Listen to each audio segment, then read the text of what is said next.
Welcome to the NBA Coast to Coast podcast brought to you by thelines.com. Coming to you from the West Coast, Josh Lander, joined by Nate Weitzer. He's on the East Coast. And we're looking at the Pacers and Bucks here, game 2. Not sure if Dame is going to be playing in this one or not, but he is questionable, so that is definitely going to impact some stuff, especially on the Milwaukee side. We're going to be looking at what we've got in this game, plus we've got both the other games on Tuesday night with a little 3-game slate, so make sure to subscribe to that channel. Continue to follow along with us. Nate, let's go ahead, run right into that first best bet that you've got here as we are recording here the night before, getting ahead of some of this stuff for everyone. Yeah, and even the night before that, I was saying I like the Pacers minus 4.5. Certainly, whether if Dame does not play, you feel a little bit more confident. But, him being uprated to questionable only moved the line at a half a point so far. Maybe you can get a little more value if he is ruled in, but it's going to be his first game since March 18th. I don't know if he's going to be a complete difference maker at that point, and he's certainly going to be pressed a lot defensively, where the Bucks were very defensively challenged in game 1.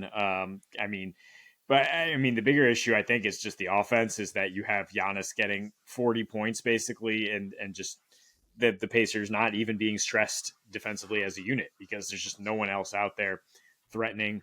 Doc Rivers will make a few adjustments, I think, get a few guys in there to replace the literal zeros we had from a couple guys in the starting lineup, but I covered the negative 44 net that we saw from the Bucks starting lineup. Just staggering. I mean, there's a game 2 dip to buy in a lot of series, but if you just looked at the Bucks without Damian Lillard in that first game, they were the worst team in the playoffs, and that includes even the Paolo Banchero and his backup singers there in Orlando. So it's as much about them as it is about Indy, which is playing very well, and always has played well at home in the playoffs since last year here. But yeah, number 8 defensive rating since the All-Star break, basically defending everything extremely well except attempts at the rim and then contesting those. And if you know the one guy you have to try to keep from getting all the way to the rim or just send him to the free throw line, and that being Giannis, you're probably going to have success eventually, more so than not. I mean, it's a math problem, as it is so often in the NBA. They're going to hit some threes. The Bucks, 24% in game 1 without Dame. Pacers, all they got to do is be about average, which is they have in recent matchups with the Bucks, and that's been enough to beat them. So, give me the Pacers here, and we'll see whether Bucks have their guy or not. Yeah, I don't know if I even care if Dame plays, so I'm completely in line with that for this series. I don't see any reason to bet on the Bucks at any point. If they get Dame back and Dame does Dame stuff, great, but I can't even see that happening if he does come back. So I'm just not looking for them to really put up much of a fight in this one at all. But I'm going to stay in this game, obviously, for this one. Used to do with the separate videos here, but we're just staying in this one for the whole video. But I'm going to go with Gary Trent here for pick number 1 for myself, Nate. And I'm looking at 9.5 points to the over. Still really good look here for Trent with Dame, without Dame, and then you have the out if Dame doesn't play. But if he does, still a good number. He's at 10.9 points per game when he plays with Dame and Giannis this season, and is averaging about 23.5 points. The thing is like, even though it's not a great spot for spot up shooters, I still think you're just going to need too much offense. Like, I think there's a world where Gary Trent starts starting. Maybe Kuzma gets a few more minutes, but I'm not like holding my breath that Kuzma's going to have a better game.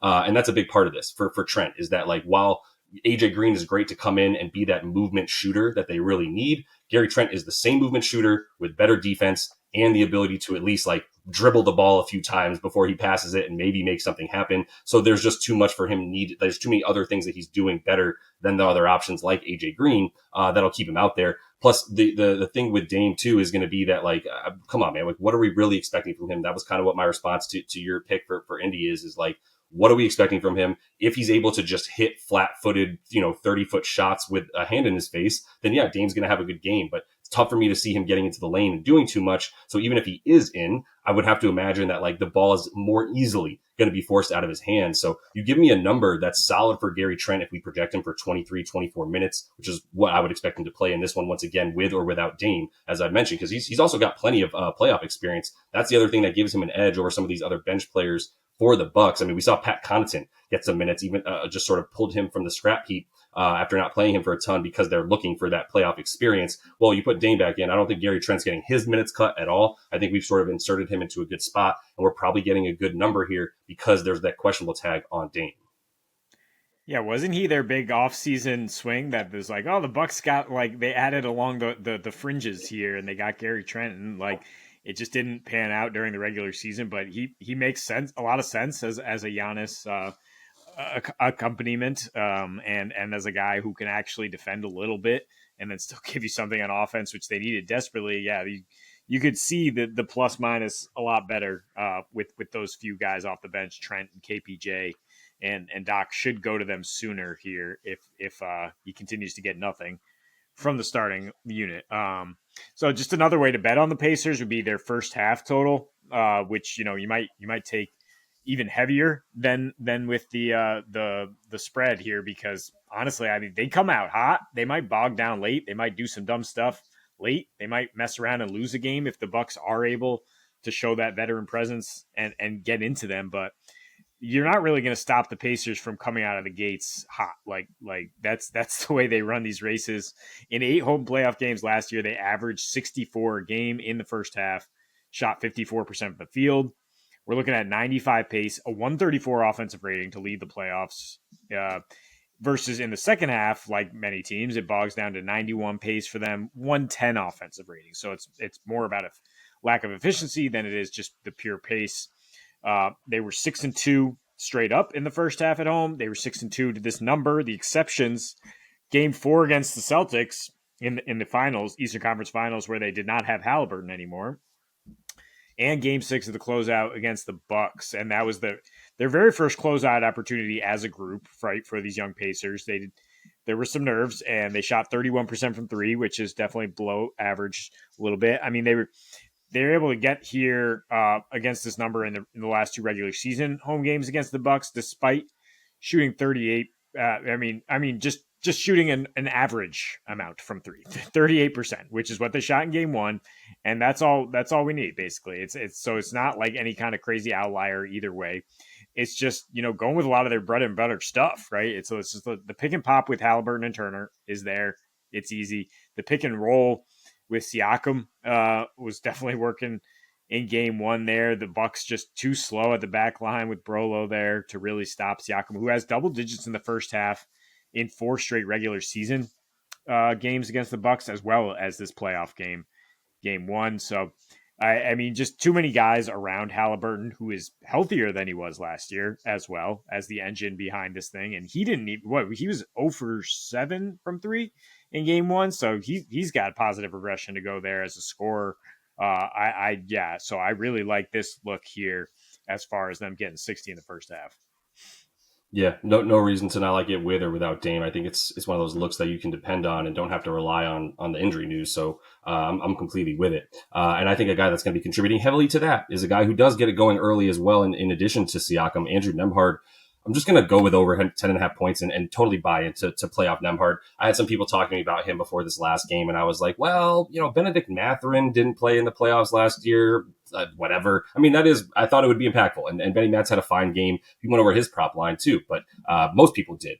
Nembhard was he's so important when it comes to playoff time. And I didn't know for sure if I could buy into what happened last year. It was against this Bucks team, so maybe I should have had a little bit more faith because he's now gone over in 7 straight playoff games versus the Bucks in this number that he's got at 10.5 points. And yet we're still getting this number. And then he continued to do it, by the way, in their next series against the Knicks and even against the Celtics. Some of those games without Hallie, but most of them with Halliburton, and was still, stepping up, man. And really, it was sort of like do-rag Nembhard because he started wearing that do-rag in the playoffs at the post-game press conferences.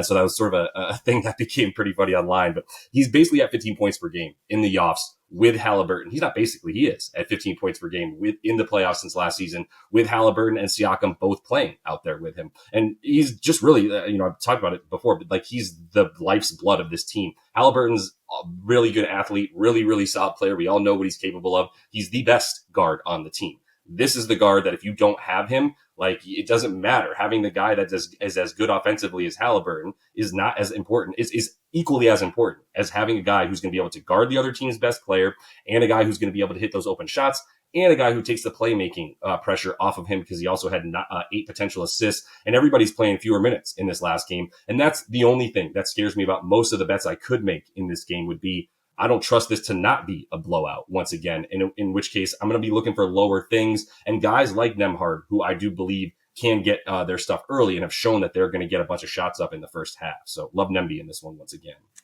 Yeah, that's fair. I mean, as much as I talk about Siakam having success in this matchup, like, yeah, his prop is just too high for you to necessarily trust. Yeah, that he'll get the full slate of run here and continue success into the second half when things bog down a little bit. Nemhard is essential in this matchup, as is Neesmith for their defense at the point of attack. They are basically tailor made to stop the Bucks' two guys. And yeah, like you said, if Dame plays, then he's got an even more vital role to be out there. But either way, yeah, he's been a playoff killer. So I think he can keep going.